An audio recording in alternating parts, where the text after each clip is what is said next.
রাজ্যে পালা বদলের পরেই গুরুত্বপূর্ণ পদক্ষেপ আপনাদের জানাবো। এসএসসির অযোগ্য চাকরি প্রাপকদের বেতন আদায়ে তৎপরতা নিল রাজ্য সরকার। 2025 সালের 3রা এপ্রিল বেতন ফেরত দেওয়ার নির্দেশ। সুপ্রিম কোর্টের নির্দেশের পরেও পদক্ষেপ নেয়নি তৃণমূল সরকার। এবার বিজেপি সরকার গঠন হতেই গুরুত্বপূর্ণ পদক্ষেপ। বেতন আদায়ে জেলা শাসকদের চিঠি এসএসসির।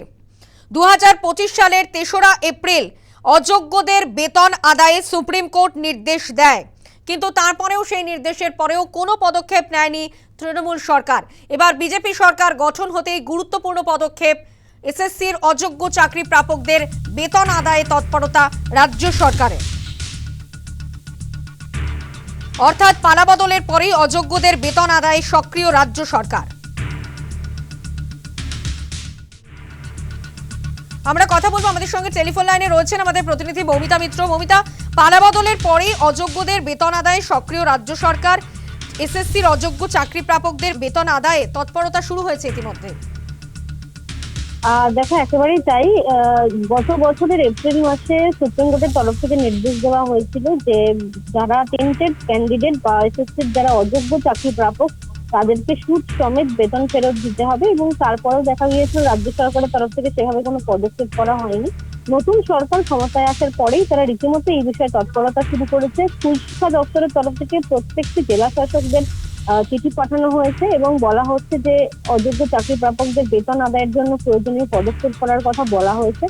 এবং এটা একটা অত্যন্ত গুরুত্বপূর্ণ অবজারভেশন ছিল সুপ্রিম কোর্টের, যেখানে একদিকে যেরকম অনেক 26,000 চাকরি প্রার্থীর 26,000 শিক্ষক শিক্ষিকার চাকরি বাতিল হয়ে গিয়েছিল, পাশাপাশি যারা দুর্নীতির মাধ্যমে চাকরি পেয়েছে তাদের কিন্তু বেতন ফেরত দেওয়ার কথাও জানায় দেশের শীর্ষ আদালত।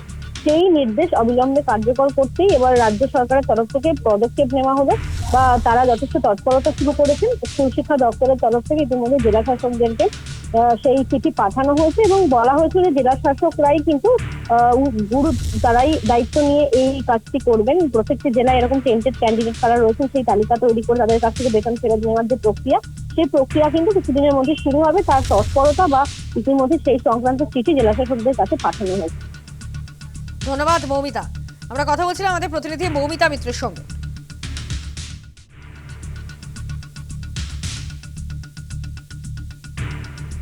ইতিমধ্যে আপনাদের জানাবো, এসএসসির অযোগ্য চাকরি প্রাপকদের বেতন আদায়ে তৎপর রাজ্য সরকার। 2025-এই সুপ্রিম কোর্টের নির্দেশ দেওয়া হয়েছিল। 2025 সালের 3রা এপ্রিল বেতন ফেরত দেওয়ার নির্দেশ দেওয়া হয়েছিল সুপ্রিম কোর্টের তরফে, কিন্তু তারপরেও পদক্ষেপ নেয়নি তৃণমূল সরকার। এবার এসএসসির অযোগ্য চাকরি প্রাপকদের বেতন আদায়ে তৎপরতা শুরু করল রাজ্য সরকার।